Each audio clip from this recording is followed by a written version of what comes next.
He once believed the world was fair. He believed loyalty meant something, that truth always won, and that good men were rewarded. But that was before the betrayal. Now he sits on a throne made of fire and bones, his black armor shining under the red glow of flames. His eyes burn with power and pain. He is no longer the man he once was. He has become something greater, something darker. Long ago, he was a knight, loyal, noble, respected. The people called him the Guardian of Dawn. He fought for justice, protected the weak, and believed that honor was the greatest weapon. But behind every smile, there was jealousy.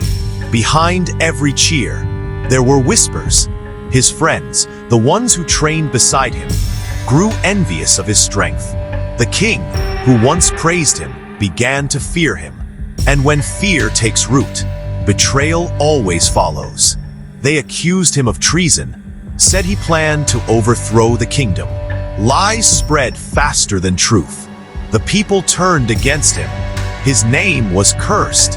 His honor was stripped away. He was chained, beaten, and brought before the very king he had sworn to serve. The king looked down at him and sneered. "Any last words?"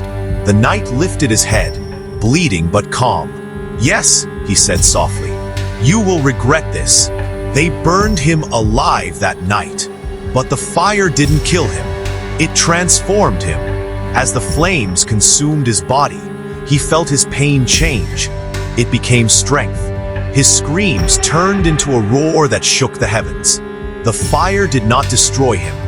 It entered his soul, merging with his will. When the ashes settled, he was gone. For years, no one heard his name. The kingdom moved on. The traitor was forgotten. But in the darkness of the wastelands, something began to move. A shadow wrapped in armor, eyes glowing red, carrying a sword forged from the flames of his own suffering. He had returned. He walked through the ruins of his past life, the fire following him like a loyal beast. Every step he took, the ground trembled. Every breath carried the sound of thunder. People whispered of a dark figure, a fallen knight with eyes like burning coals. Some called him the Demon King. Others called him the flame that walks. But he called himself nothing. He didn't need a name anymore. He came for justice, not revenge. He returned to the same kingdom that had betrayed him. The walls still stood, the banners still waved, but the spirit of the land was rotten. The people who once cursed him now feared the air itself as he walked through their streets. They saw in his eyes something terrifying, not hatred, but truth. The king sat in his golden hall, old and weak, surrounded by guards who pretended to be brave. The great doors burst open, flames rushing in like a storm. And there he was, the knight they had murdered. "You!" the king gasped. "It can't be." "It is," the knight said. His voice was deep, calm, like a storm about to break. "You took everything from me. Now I take only one thing, your peace."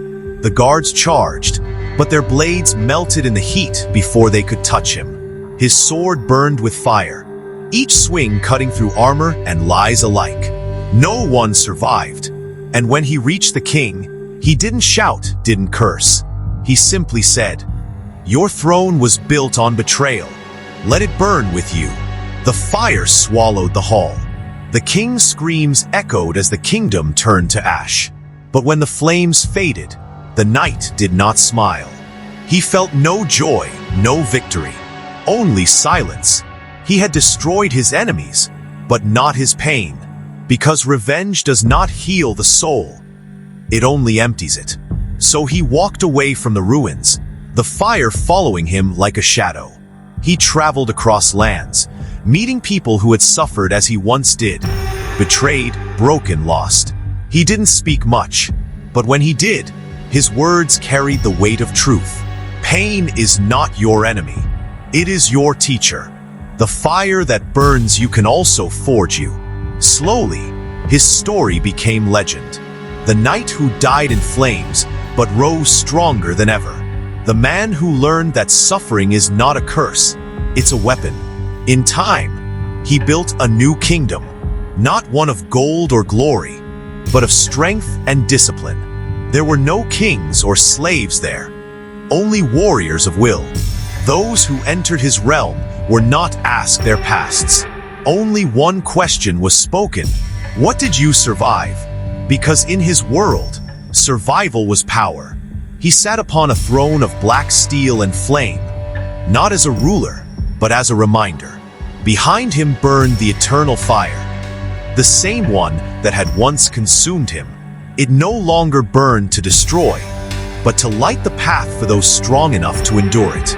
And those who looked into the fire saw their own pain reflected, not as weakness, but as fuel. People came from far and wide to see the Dark King.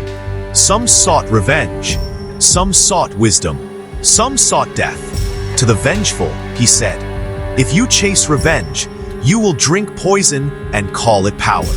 To the broken, he said, "Your scars are not ugly. They are the marks of your survival." And to the lost, he said, "No one saves you. You save yourself." His words spread like fire, burning through lies and illusions. The world began to change. People stopped waiting for heroes and started becoming their own saviors. The Dark Knight had become a teacher, a symbol, a legend.